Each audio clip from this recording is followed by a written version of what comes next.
Hey everyone, how's it going? All right, so here's the thing. I have to redo this one. All right, let me give you a backdrop.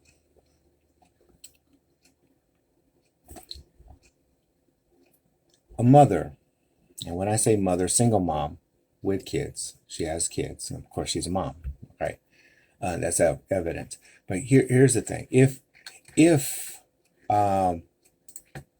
check it out. If by any means that let me close this down right quick. Sorry. All right, so here's the thing. Hey Faith, what's going on? Go to bed. No. All right, so here's the thing, guys.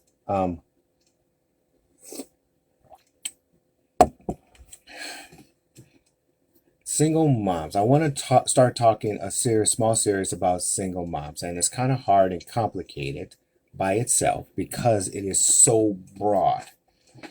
The reason I want to address this issue is because a friend of mine, Lopez, him and his wife, Mr. and Mrs. Lopez, asked me to at least consider talking about it because their friends are getting used a lot. And there's some thought process with this idea of single moms and how they date versus single women, how they date. A single woman, as we all know, can do and be, uh, go out there and do what she can. And in context, if she was to go to a bar, a woman who's no kids versus a woman with kids, is still self-evident of itself. And I'm here to say that, ladies, I want to talk about it because it is an issue by itself across the board. Because when you date, how do you know? How do you know if the guy that you're dating is true to you? Because at the end of the day, why you don't have the luxury like a single woman, just go and get in, get out kind of deal. But you don't have the luxury because you have kids. And so it is, you have to spend quality time and picking the right guy before the kids. And you don't want to continuously get your heart broken over and over again. So today I want to start something, a lecture, or whatever you want to call it, a series talking directly towards women who are single. And I really would like to talk to you in the context of, let's first talk about how to recognize, if you will, how to recognize a serious guy versus a guy who's just simply want to play. Because a guy who wants to play, he's going to tell your business to everyone. This is a game to him, a conquering game to him. One of the things you have to realize, lady, there is a lion out there, and then there are hyenas. And the hyenas is just as crafty, if not more crafty, than the lion. And you are the bait.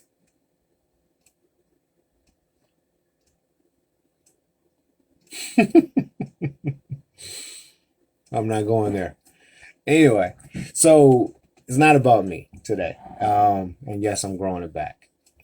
So the idea is, I want to bring some ideas of, uh, not to you guys. Some of you, Holly, especially, you got your man. You're good. So this really doesn't pertain. Not today's doesn't pertain to you, but for some of you it does. And I want to help a lot of you to understand how to pick or to recognize the right kind of guy immediately. Immediately, as soon as the first date, because I know you don't have a lot of time. You only have a first date time. And so today, let's talk about that. And if you have any questions and comments, not about me like Holly's doing, but about, questions that you may have for yourself, just let me know. And but today I want to give this topic of what is mine, what is yours is also mine. Now, I've heard that, and I'm pretty sure you guys heard that too, down the path of your living. And it seems kind of crazy, and it was kind of taken out of context, I believe, because it was given to the woman, to a guy, and it doesn't sound right to a guy. What is mine is mine. So the woman would say to the guy, what is mine is mine, and what is yours is mine. We call those gold diggers, and we don't do gold diggers. Peace out.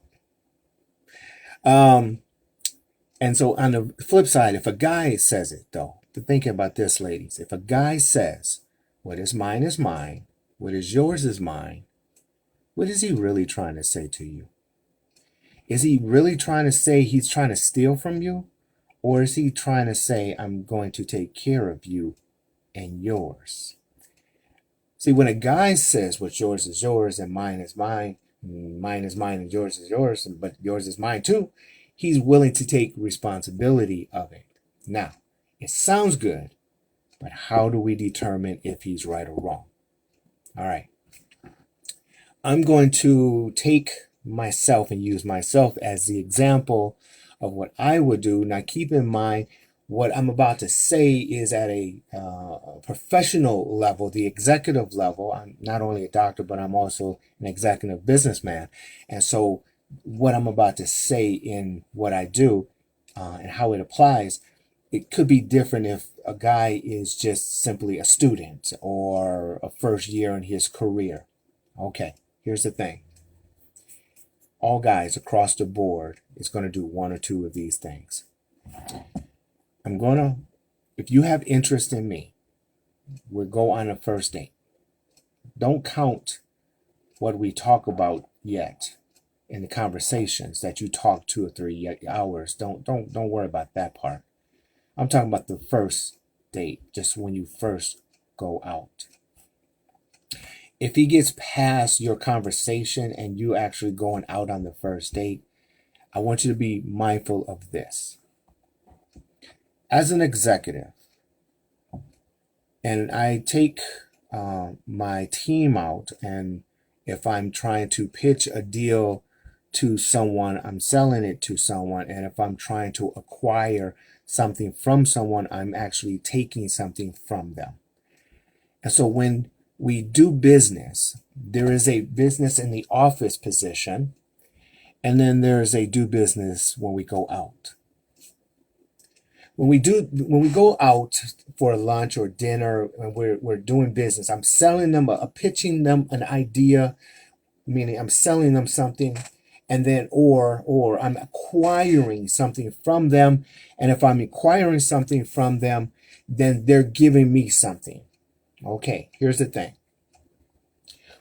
When executives or doctors, lawyers, top guys and girls, and they're professionals, and they ask you out for a dinner, they're doing a business transition.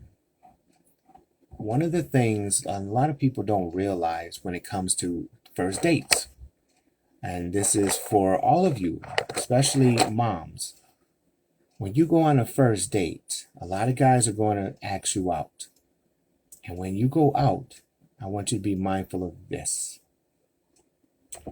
Are they selling you something, or are they acquiring something? When I'm selling you something, I'm trying to tell you all the reasons why you should buy from me. If I'm acquiring something, I'm taking everything you're giving me and I'm deciding if I want it or not. The meal, when you eat and you drink and you fellowship, we're looking at you to see if you have a discipline. Are you a disciplined person? For example, if I say, let's go out, can you eat with a fork and knife, first of all? If it's a yes, then we can move on past that. If it's a no, I'm already in my mind, no. Then I'm thinking, how can I use this one? Just spend a couple of dollars. I can write it off. No big deal. Use you, throw you to the curb. But if you're disciplined enough to eat with a fork and knife, and you know how to eat without your mouth being open with food, to a professional guy, that is an excellent start, because what you're telling or expressing to him through the process of eating is that you have the discipline to eat.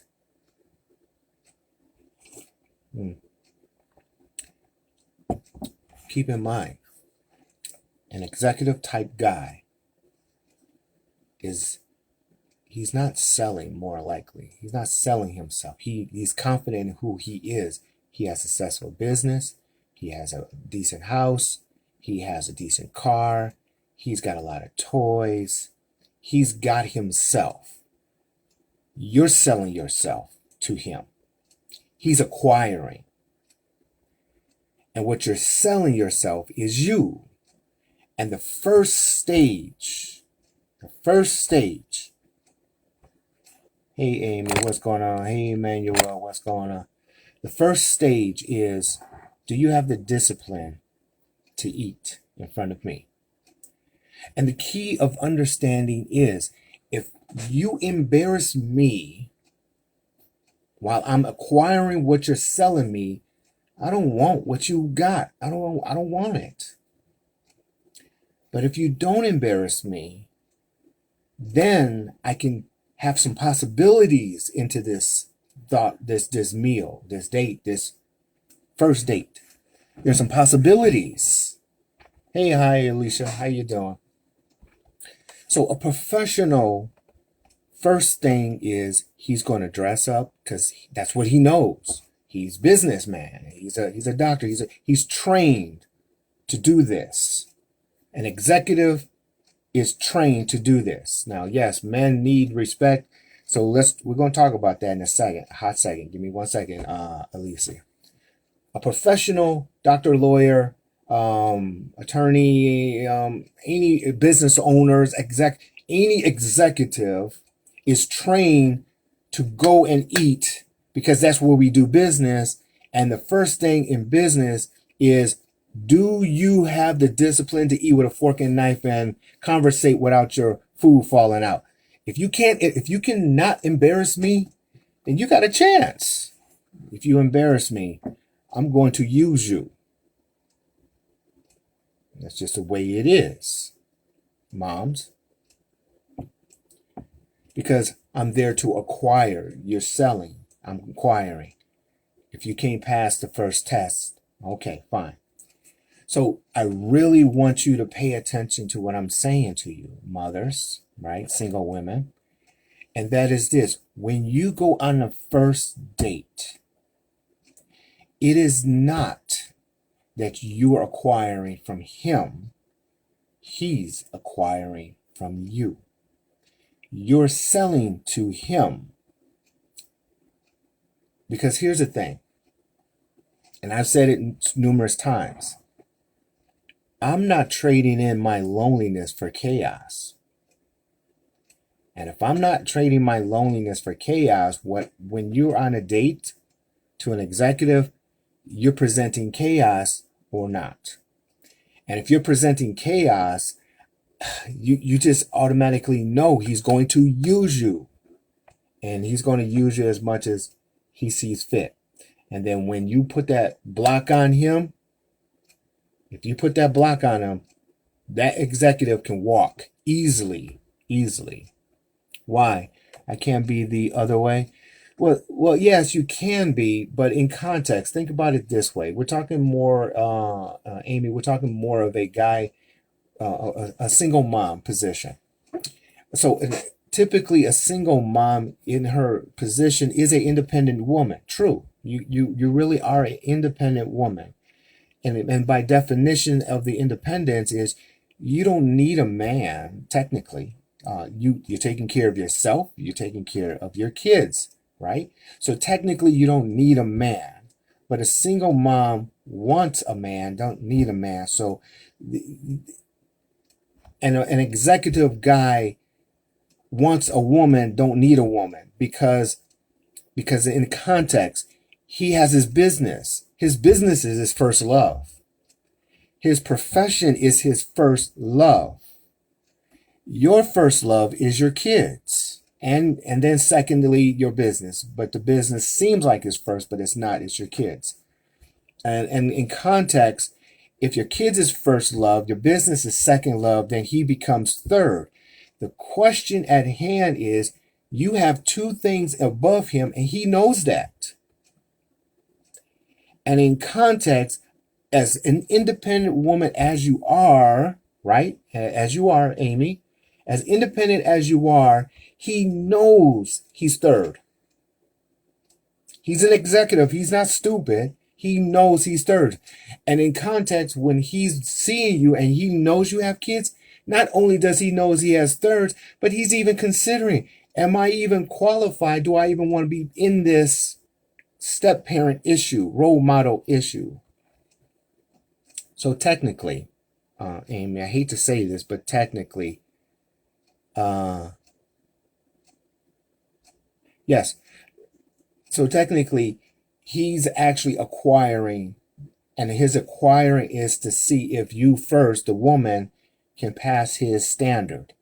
And if you can pass his standard, then yes, then you can move together. And even if he does have kids, unless his other half is not in the picture because of various reasons like drugs and alcohol and things of that nature, and he's solely taking care of the babies, yeah, he's got help. I have not met a single father, not have help. He's got help. And so in context, his business, his career is still first. Kids second, because he's got help to the kids. And a lot of times, more so than not, moms, they have assistants, the kids' grandparents and so on. But in actuality, they have to take care of the kids and take care of the career. It's kind of funny in its context, but it is what it is. So an executive is going to always know he's not first in your life, like a single woman, though. Think about it. In comparison to him, a woman sitting in front of him, if she has kids and the kids is living with her, he knows he's not first. He's acquiring. If she's single, he's still acquiring because she's not the only one. He has multiple ladies and he's trying to find the best candidate. It's just that right? Okay, so how do we fix that? So the first thing you need to realize is when you go on a date, I want you to pay attention. You're on an interview. You're just interviewing. You're interviewing him. He's interviewing you. You guys are interviewing each other. But in interviewing each other or negotiating, I like to use that word more so. There's a negotiation aspect. Do I even want to be with you? Do you want to be with me? Negotiate this thing. He's acquiring. You could acquire because you got kids, role models, and all of the other things. He has a reputation. He has a business, profession. He has an image. And so in context, the first thing you need to realize, everything you do in the very beginning is an interview.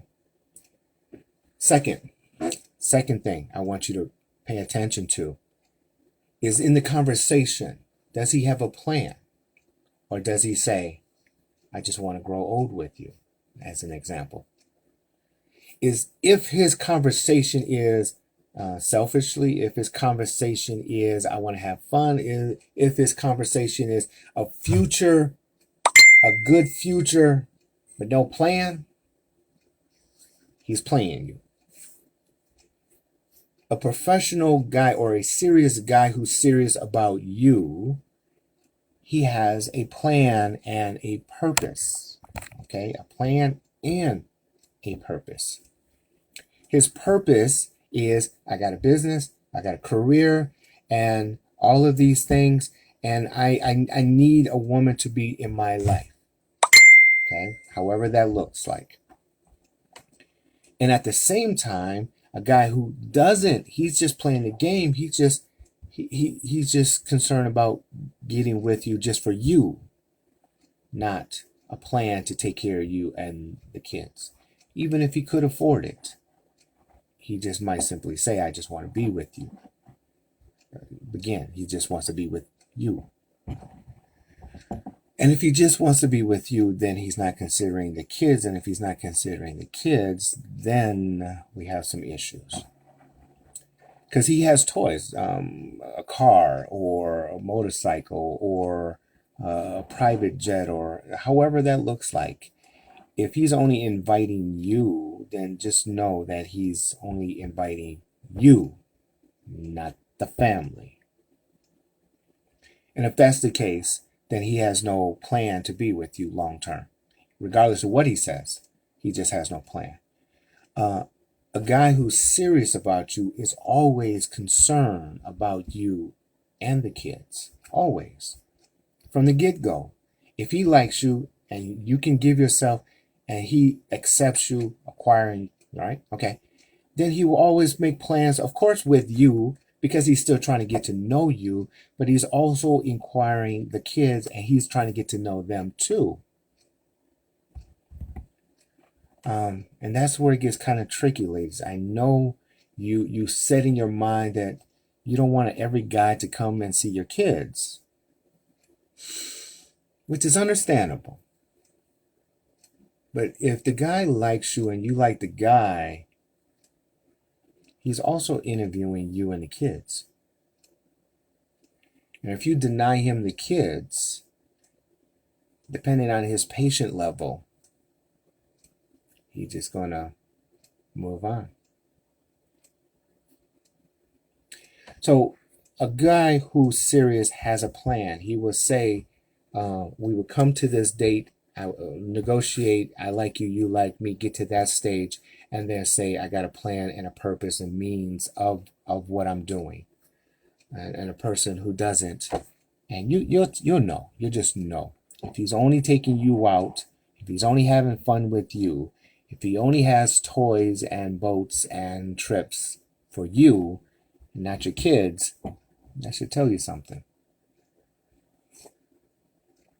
But if you deny him the kids of the interviewing process of the dating, seeing, if you deny what he's asking, then you're really denying him in the plan of getting to know, or the interviewing part of getting to know you and the kids.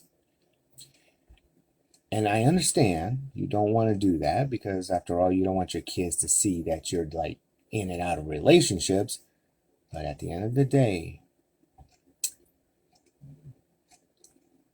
that's just what it is, right? It is tricky. So the first part of the introduction to the first date is understanding his communication. Is he about you and concerned about you only? Is he concerned about you and the kids? Does he have a plan for you only, or you and or the kids?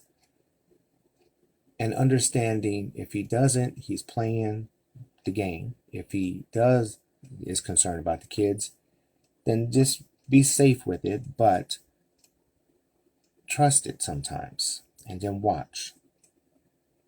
Let the kids know you're dating. Let the kids know that, hey, I met a guy, he's nice. We're gonna just try, and we're just getting to know each other, and I and he would like for you guys to know us too. Try not to put it in a position to the kids. Try not to put it in a position of you getting married. If you are telling the kids, I'm getting married to this guy, and that's the first time that they've seen, or that's no, don't do that. Don't do that. Okay?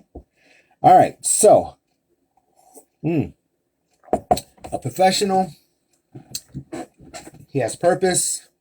He's going to acquire. A professional woman has purpose. She's going to acquire.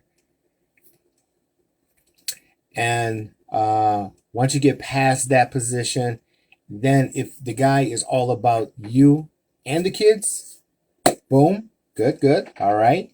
If the guy is all about you only, hey, let's go on this, hey, let's do this, then that tells you something too. And as much as you're having good fun with them, be mindful it's only a short period of time of using. He's using you. He's not investing in you, because if he was investing in you, he would be investing in you and the kids. Excuse me. Hey, Kayla, what's going on, girl? So be mindful of that. I hope that helps a little bit. I'm trying to think what else.